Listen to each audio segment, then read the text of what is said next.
ಎಲ್ಲರಿಗೂ ನಮಸ್ಕಾರ. ನಮ್ಮದು ಕೊಪ್ಪಳ ಜಿಲ್ಲೆ, ಕೊಪ್ಪಳ ತಾಲೂಕು ಗೊಂಡಬಾಳು ಹಾಗೂ ಯಲಬುರ್ಗಾ. ಈ ಒಂದು ಕನ್ನಡ ರಾಜ್ಯೋತ್ಸವದ ಕಾರ್ಯಕ್ರಮದ ನಿಮಿತ್ತ ನಮಗೆ ಸುರ್ವಿ ಸರ್ ಅವರು ಆಮಂತ್ರಣ ಕೊಟ್ಟರು.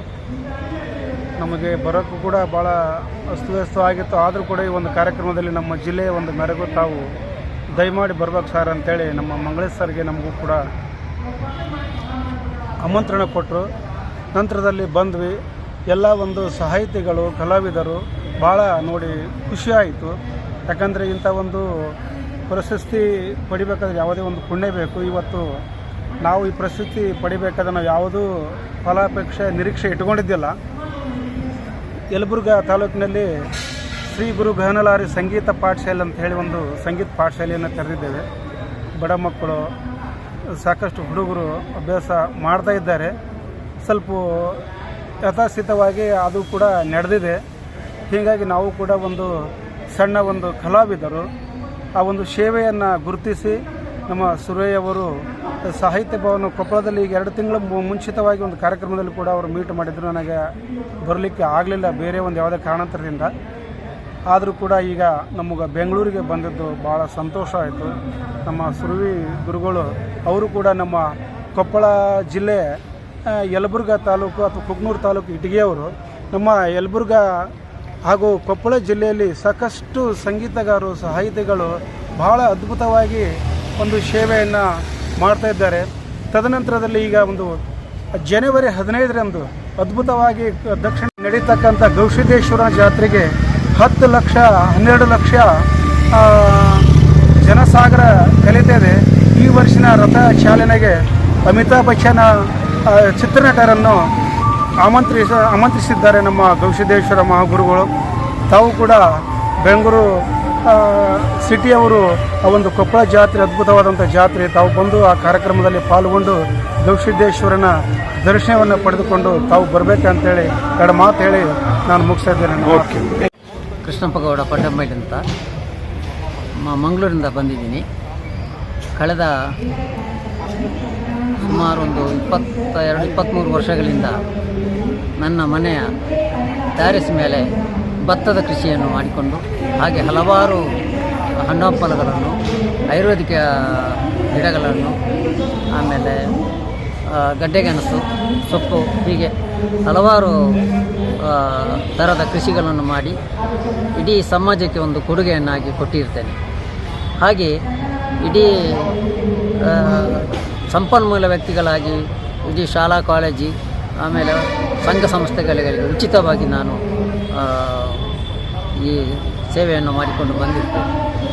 ಹಾಗೆ ನಾನು ಸರ್ಕಾರಿ ನೌಕರನಾಗಿದ್ದುಕೊಂಡು ಕಳೆದ 3 ವರ್ಷಗಳಲ್ಲಿ ನಾನು ಕೆಲವು ವರ್ಷಗಳಿಂದ ಅರ್ಜಿ ಸಲ್ಲಿಸಿಕೊಂಡು ಬಂದಿದ್ದರೂ ಸಮೇತ ನನ್ನನ್ನು ಯಾರೋ ಇದು ಪ್ರಶಸ್ತಿಗಾಗಿ ಯಾರು ಸಹ ನನ್ನನ್ನು ಗುರುತಿಸಲಿಲ್ಲ. ಆದ ಕಾರಣ ಈ ಸುರ್ವಸೇರೆ ಅವರಿಗೆ ನಾನು ಒಂದು ದೂರವಾಣಿ ಮುಖಾಂತರ, ಮೊಬೈಲ್ ಮುಖಾಂತರ ನಾನು ಕಾಲ್ ಮಾಡಿ ವಿಷಯ ಹೇಳಿದಾಗ, ಯಾಕ್ರಿ ಸರ್ ನೀವು ಬೇಸರ ಮಾಡ್ತೀರಿ, ನಿಮಗೆ ನಮ್ಮ ದಿವಸ ನಿಮಗೆ ನಾನು ರಾಜ್ಯೋತ್ಸವ ಪ್ರಶಸ್ತಿಯನ್ನು ಖಂಡಿತವಾಗಿಯೂ ನಿಮಗೆ ನಾನು ಕೊಡ್ತೇನೆ ಅಂತ ಹೇಳಿಕೊಂಡು ಹೇಳಿದರು. ಹಾಗೆ ನಾನು ಆ ಒಂದು ಖುಷಿಯಲ್ಲಿ ಮಂಗಳೂರಿಂದ, ದೂರದ ಊರಾದ ಮಂಗಳೂರಿಂದ ಇಲ್ಲಿ ಈ ಕಾರ್ಯಕ್ರಮಕ್ಕೆ ಬಂದಿದ್ದೇನೆ. ಅತಿ ಸಂತೋಷದಿಂದ ಈ ರಾಜ್ಯೋತ್ಸವ ಪ್ರಶಸ್ತಿಯನ್ನು ಸ್ವೀಕಾರ ಮಾಡಿದ್ದೇನೆ. ಹೀಗೆ ಹಲವಾರು ನನ್ನ ಹಾಗೆ ಎಷ್ಟೋ ಜನ ತೆರೆಯ ಮರೆಯಲ್ಲಿ ಒಳ್ಳೊಳ್ಳೆ ಸಾಧನೆಗಳನ್ನು ಮಾಡಿರ್ತಾರೆ. ಇದನ್ನು ಯಾರು ಸಮೇತ ಗುರುತಿಸದಿದ್ದರೂ ಇಂಥ ಮಹನೀಯರು ನಮ್ಮನ್ನು ಗುರುತಿಸಿ ಗೌರವಿಸಿರುವುದು ನನಗೆ ತುಂಬ ಖುಷಿ ಅಂತಂದೆ ಅಂತ ಹೇಳಲಿಕ್ಕೆ ನಾನು ಇಷ್ಟಪಡ್ತೇನೆ. ಓಕೆ, ನಮಸ್ಕಾರ. ಇವರಿಗೆ ಗುಲ್ಬರ್ಗ ಡಿಸ್ಟಿಕ್ಕಿನಿಂದ ನಾನು ಚಿಕ್ಕಂದಿನಿಂದ ಹಾಡು ಮತ್ತು ಈ ಹಾಡುಗಳನ್ನು ಬರೆಯೋದು, ರಂಗಭೂಮಿ ಕಲಾವಿದ ನಾನು. ಮತ್ತು ಈ ಕುಣಿತನ ಬಗ್ಗೆ ಹಾಡುಗಳನ್ನು ಬರೀಬೇಕಂತ ನನಗೆ ಹವ್ಯಾಸ ಹುಟ್ಟಿದ್ದು. ನನ್ನೊಬ್ಬ ಮಗ 27 ವರ್ಷದ ಮಗ ತೀರ್ಕೊಂಡಿದ್ದ. ನಾನು ಅದೇ ಒಂದು ಇದರಲ್ಲಿ ದುಃಖದಲ್ಲಿ ಮುಳುಗಿದ್ದೆ. ತದನಂತರ ನಾನು ಆ ದುಃಖದಿಂದ ಹೊರಗೆ ಬರುವಷ್ಟರಲ್ಲಿ ಪುನೀತ್ ಸರ್ ಅವರು ಸಾವನ್ನಪ್ಪಿದ್ದರು. ಮತ್ತೆ ನಾನು ಡಿಪ್ರಿಷಿಯೇಷನ್ದಾಗ ಹೋಗಿ ನನ್ನ ಮಗನ ನೆನಪಿನಲ್ಲಿ ಪುನೀತನೇ ನನಗೆ ಒಂದು ಮಾರ್ಗದರ್ಶಿಯಾಗಿ ನನ್ನಲ್ಲಿ ತನ್ನ ಹಾಡುಗಳನ್ನು ಬರೆಯಲು ಒಂದು ಸ್ಫೂರ್ತಿಯಾಗಿ ನಿಂತಿದ್ದಾರೆ ಅಂತ ನಾನು ಹೇಳ ಬಯಸ್ತೇನೆ. ಮತ್ತು ಡಾಕ್ಟರ್ ರಾಜ್ಕುಮಾರ್ ಅವರು ಗೋಕಾಕ್ ಚಳವಳಿಗೆ ಬಂದಾಗ ಅವರಿಗೆ ವೇದಿಕೆ ಸಜ್ಜು ಮಾಡಿಕೊಟ್ಟವನೇ ನಾನು.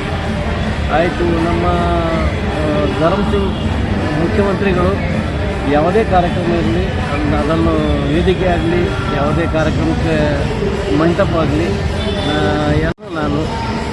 ನನಗೆ ಧರ್ಮ್ ಸಿಂಗ್ ಸಾಹೇಬರು ಕೂಡ ಬಹಳ ಆತ್ಮೀಯರಾಗಿದ್ದರು. ಮುಂದೆ ಈಗ ನಾನು ಬರೆದದ್ದು 56 ಹಾಡುಗಳು ಪುನೀತ್ ರಾಜ್ಕುಮಾರ್ನ ಬಗ್ಗೆ. ಅದರಲ್ಲಿ ಒಂದು 40-45 ಹಾಡುಗಳನ್ನು ರೆಕಾರ್ಡ್ ಮಾಡಿದ್ದೀನಿ. ನಾಳೆ ನನಗೆ ಪುನೀತ್ ಅವಾರ್ಡ್ ಕೂಡ ಇದೆ. ಎಲ್ಲಿ ಸರ್ ಪುನೀತ್ ಅವಾರ್ಡ್ ಎಲ್ಲಿದೆ? ಇಲ್ಲೇ ಇದೆ ಸರ್. ಇಲ್ಲಿ ಇದೆಯಾ? ನೈನಾದಲ್ಲಿ. Okay sir. ಇಲ್ಲ, ನೈನಾ ಇಲ್ಲ, ಅದು ಇದು ಸಾಹಿತ್ಯ ಪರಿಷತ್ತಲ್ಲಿ ಚಾಮರಾಜಪೇಟೆ. ಸರ್ ತಾವು ಏನು ಕೆಲಸ ಮಾಡ್ತೀವಿ? ಏನು ಸರ್? ನಿಮ್ಮ ನಮ್ಮದು ಒಂದು ಲಾಡ್ಜ್ ಲಾಡ್ಜ್ ಅಂತಿತ್ತು. ಈಗ ಹಾರ್ಟ್ ಆಪರೇಷನ್